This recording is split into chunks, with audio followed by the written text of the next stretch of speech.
Fine. We continue the chapter conservation of plants and animal.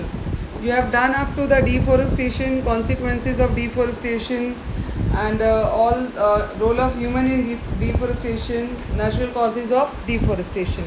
Now we come to the topic conservation of forest and wildlife. You know that wildlife is related to the forest. If the forests are there, the wildlife will be there, because the wild animals live in the forest. The natural habitats of wild animal is forest. Now, for the protection of or the conservation of forest and wildlife, government has make some laws, make some act. The first Wildlife Protection Act, it was in 1972, the Forest Conservation Act in 1980, the Environment Protection Act in 1986. Some more are there, the National Biodiversity Strategy and Action Plan NBSAP in 1999, and the last one is setting up of the National Biodiversity Authority to look after the conservation of wildlife. These all are the laws as made by the government of India to take the initiative to conserve forest and wildlife. Now, what are the measures to conserve forest and wildlife? What are the steps? हम क्या कर सकते हैं to conserve forest and wildlife? The first step is stop cutting of trees. The trees may be in airy area, beta forest, farm or in residential colony. It should not be cut it down. There should be some authority to look after this. Unauthorized falling of trees should not done. Second is reforestation or afforestation. There should be reforestation. Re means again, forestation means growing of plant. We should grow more and more plant on the barren land and land which is unused. In that area, we have to grow more and more plants. Planting of more plants should be encouraged.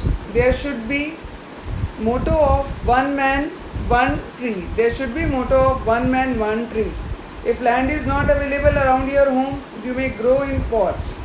The natural habitat of wildlife to be protected. There should be total ban on hunting and poaching of animal or capturing or caging of wild animals and birds. Natural habitats of our flora and fauna should be preserved by establishing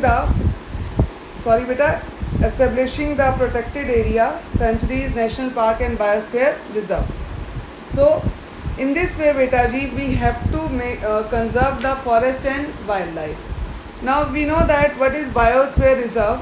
Biosphere reserve is the protected area to conserve the biodiversity. We have earlier done. Now we have divided the biosphere reserve in three zones. That first one is the protected zone, then buffer zone and nursery zone. What is the protected zone? The protected zone is that zone which is totally prohibited from the human activity. In this, there is no human activity is allowed.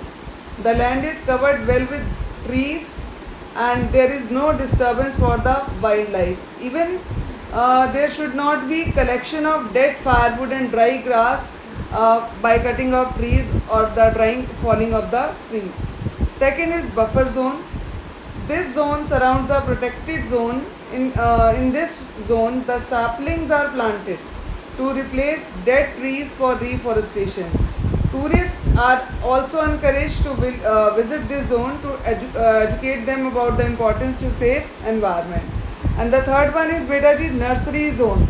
As the name indicates, in this zone we have to maintain or to prepare the sapling for forest trees. Provision is being made for the protection of shelter and managing source of food for wildlife, including preparing manure, etc. So, this is about the biosphere reserve. Now we will discuss about the different biosphere reserve which is present in our